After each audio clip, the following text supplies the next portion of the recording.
میں ملک صاحب یہ آپ کی پارٹی ہے, میں آپ کو جو سنانے لگا کل بھی سنا چکے, ایک آپ کو اب لوگوں کو بتانا تو پڑے گا. دیکھیں جیسے پیپل پی ٹی آئی سے سوال پوچھے جاتے ہیں, پی ٹی آئی سے سوال بنیادی ہے آپ کی کارکردگی کیا, اور وہ اس کا جواب دیں گے. لیکن جب آپ سے تو سوال یہ پوچھا جائے گا یہ سب تقریریں پھر کیوں کرتے ہیں, کیا یہ سیاسی کنزمپشن, آپ لوگ ایک دوسرے کو سیاسی طور پر جب موقع ملے گا تو گالی نکالیں گے, جب مشکل میں پڑیں گے تو ہو جائیں گے. ذرا سنیے پی ایم ایل این کیا کہتی تھی. ایک بچہ کہتا ہے وزیر اعظم آپ استعفیٰ دے دیں, بیٹا جا کے دیکھو جھانکو وہ 5 سال جو آپ کے والد صاحب سربراہی میں گزرے ہیں. سرداری کو لاڈ کرنا اور لاہور کی سڑکوں پہ نار گھسیٹنا تو میرا نام شہباز شریف ہے. پرویز مشرف کے مارشلوں کے آگے سرنگو نہیں ہوا, وہ بیبی بلاول کے سامنے سرنگو ہوا. قاسم زرداری صاحب آپ کے پیٹ سے ایک ایک پائی نکلوا کر اس قوم کے قسمت پر نشاور کریں گے. کس طرح جناب وہ کہتے ہیں کہ جناب نواز شریف صاحب آپ استعفیٰ دے دیں, یہ کرپشن کا ہم حساب کریں گے. اور بیٹا اپنا تو حساب پہلے کر لو, ایک کرپشن کا بیٹا سامنے کیس آ گیا تو آپ تو پھر والد صاحب کے ساتھ وہیں لندن امریکہ میں رہیں گے. بالکل لوٹی ہوئی دولت واپس ان کے پیٹوں سے نکال کر آپ کے قدموں میں نشاور کریں. سر اس کا مطلب انہیں پیسے واپس نہیں آنے ملک صاحب. نہیں کیش صاحب, میں آپ کا شکریہ ادا کرتے ہوئے کہ آپ نے بات کرنے کا موقع دیا سر, تو میں یہ ضرور کہوں گا کہ یہ شکریہ بٹی صاحب کا ادا کرے سر. میں ان کا آخر میں کروں گا. آج ویسے ملک صاحب پہلی باری میں لگ رہا ہے کہ میرے بھائی کو گل کوئی نہیں.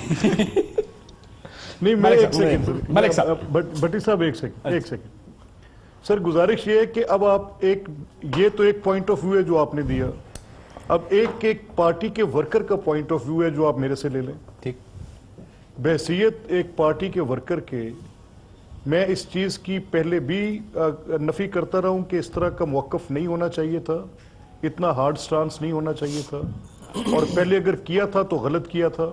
اگر شہباز صاحب نے کیا انہوں نے غلط کیا, اگر زرداری صاحب نے کیا تو انہوں نے غلط کیا.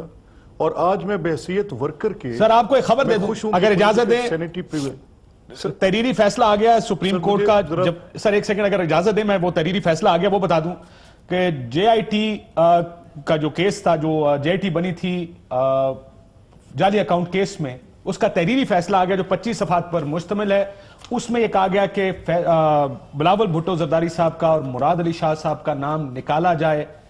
یہ جسٹس اعجاز الاحسن صاحب نے تحریر کیا یہ فیصلہ, اور یہ بھی کہا گیا ہے نیب کو کہ جے آئی ٹی سے معاونت لے, یعنی جے آئی ٹی معاونت کرے نیب کی اس انویسٹیگیشن میں جو اب کیس نیب کو دے دیا گیا ہے. سو یہ ایک نئی ڈیولپمنٹ ہے کہ تحریری فیصلہ 25 صفحے کا آ گیا ہے. اب میرا خیال ہے بلاول صاحب کی اب پی ٹی آئی کو ریٹن آرڈر مل گئے ہیں, تو یہ میرا خیال ہے اب معاملات بہتر ہو جائے گا. جو at least E C L پر سی ایم صاحب کا نام ہے اور بلاول صاحب کا نام ہے. جی ملک صاحب. دیکھیں سر, میں عرض یہ کر رہا تھا کہ اگر آپ مجھ سے پوچھیں کہ بحیثیت ایک جماعت کے کارکن کے, تو میں تو یہ کافی عرصے سے ہم کہہ رہے تھے کہ یہ فیصلہ اپوزیشن کو متحد ہونا چاہیے اور پچھلے اختلافات بھلا کر ہونا چاہیے. یہ کرپشن ثابت کرنی یا کہنی یا اس کو کرپشن کے پیسے نکالنا ہے تو عدالتوں کا کام ہے. آج بھی کوئی عمران خان تو نہیں میاں نواز شریف سے کوئی پیسے واپس لے رہے, اگر کسی کورٹ کا فیصلہ آئے گا تو ان کو دینے پڑیں گے.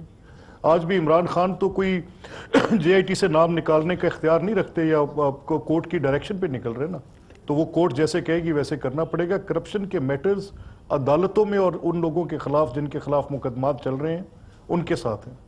اگر آج اپوزیشن کی جماعتیں کسی وجہ سے اکٹھی ہو رہی ہیں اور اپنی سابقہ مخاصمت کو بلا رہی ہیں تو یہ دنیا میں کوئی اور کام ہو رہا ہے. بالکل نہیں اور کام. سر دیکھیں میری بات سنیں ملک صاحب, دیر از اے ڈفرنس, معافی چاہتا ہوں, ایک فرق ہے. اصول پر کمپرومائز نہیں ہوتا دنیا میں کہیں, الائنسز ہوتی ہیں. آپ کا بنیادی اصول کیا تھا اس الیکشن سے؟ میری بات سن لیں, اس الیکشن میں آتے ہوئے آپ کا اصول کیا تھا؟ اصول تھا پیپلز پارٹی سب سے بڑی چور ہے.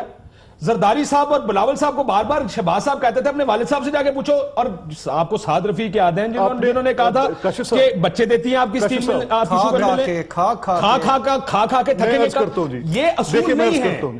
میں عرض کرتا ہوں, نہیں میں عرض کرتا ہوں سر, میں عرض کرتا ہوں یہ بات جو آپ کہہ رہے ہیں, میں نے اس کی پہلے نفی کی کہ یہ جو سٹیٹمنٹس تھیں, ان سٹیٹمنٹس کے ساتھ میں تو انجرڈ فیل کرتا تھا. میں نہیں سمجھتا تھا کہ یہ مناسب ہے. میں آپ کو اپنی رائے دے رہا ہوں.